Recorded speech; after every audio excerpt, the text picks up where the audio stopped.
নমস্কার, কেমন আছেন সবাই? দেশীয় স্বাদের রান্নাঘরে সকলকে স্বাগত জানাচ্ছি। তো এখানে দেখুন নিরামিষ একটা রেসিপি আজকে নিয়ে এসেছি। তো ঝিঙে নিয়েছি কেটে, আর এখানে আমি ছোলার ডাল নিয়েছি, যেটা আদা আর কাঁচা লঙ্কা দিয়ে কিন্তু পেস্ট করে নিয়েছি।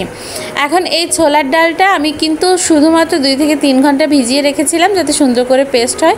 সেটা কিন্তু লবণ আর হলুদ দিয়ে এবার আমি এটা ভেজে নেব একটু বড় আকারের। তো আপনাদের হাতে যদি সময় না থাকে তো ছোলার ডালটা 1 ঘন্টা মতো ভিজিয়ে নিয়ে পেস্ট করলেই হবে।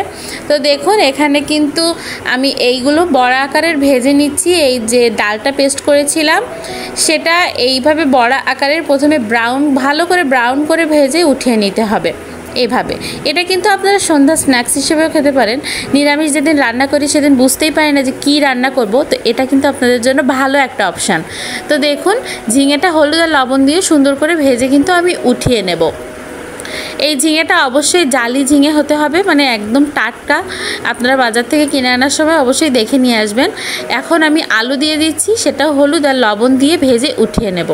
আর মশলার জন্য এখানে দেখুন জিরে নিয়েছি, আর এখানে কয়েক টুকরো আদা নিয়েছি, আর একটা টমেটো কেটে নিয়েছি। তো এটা পেস্ট করে নেব। এখন তেলের ভিতরে আমি ফোড়ন হিসেবে দিয়ে দেব 2টা শুকনো ঝাল, আর এখানে জিরে আর একটা এলাচ। এখন এর ভিতরে সেই বেটে রাখা অর্থাৎ পেস্ট করে রাখা যে মশলাটা সেটা দিয়ে দিচ্ছি, দিয়ে কিন্তু এবার সুন্দর করে এটা নেড়ে নিচ্ছি। এই রান্নাটা করতে কিন্তু বেশি সময় লাগে না যদি আপনার হাতের কাছে সবগুলো গুছানো থাকে। তো আপনারা খুব সহজে আর সুস্বাদু রান্নাটা করে নিতে পারেন। তো এখানে কিন্তু আমি দিয়ে পোস্ত বাটা দিয়ে আমি আর একটু ভালো করে নেড়ে নিচ্ছি। এখন দেখুন দিয়ে দিচ্ছি হলুদ গুঁড়ো, আর একটুখানি চিনি দিচ্ছি ব্যালেন্সের জন্য, আর একটু শুকনো ঝালের গুঁড়ো দিচ্ছি। দিয়ে কিন্তু মশলাটা এবার সুন্দর করে কষিয়ে নিতে হবে যতক্ষণ না পর্যন্ত মশলা থেকে তেলটা ছেড়ে দেয়। তো দেখুন মশলা থেকে কিন্তু অলমোস্ট তেলটা ছেড়ে দিয়েছে। এখন আমি দিয়ে দিচ্ছি আলুগুলো যেগুলো ভেজে রেখেছিলাম, একটু নেড়ে চেড়ে এবার ঝিঙেগুলোও কিন্তু আমি দিয়ে দেবো।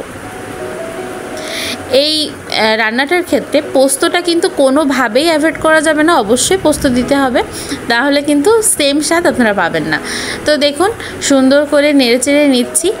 আর এই রান্নাটা এত সুন্দর লাগে খেতে, আপনারা জাস্ট ট্রাই করবেন, ট্রাই করে আমাদের জানাবেন অবশ্যই, কারণ একবার ট্রাই না করলে বুঝতেই পারবেন না। নিরামিষ দিনে এই রান্নাটা আপনি যাকেই খাওয়াবেন সেই আপনার প্রশংসা করবে।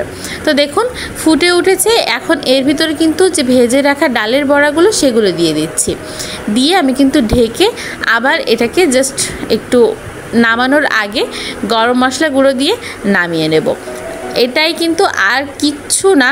তো অলমোস্ট ডান আমার রেসিপি। তো আমি কিন্তু এটা রুটির সাথে খেয়েছিলাম, আপনারা বিশ্বাস করতে পারবেন? তো অবশ্যই এটা ট্রাই করবেন, ট্রাই করে জানাবেন কেমন লেগেছে। ভালো লাগলে লাইক সাবস্ক্রাইব করবেন এবং পাশে থাকবেন। তো দেখুন আমি কিন্তু এটা রুটির সাথেই খেয়েছিলাম, আর খেতে কিন্তু অনবদ্য হয়েছিল। তো মাস্ট ট্রাই ইট, ওকে।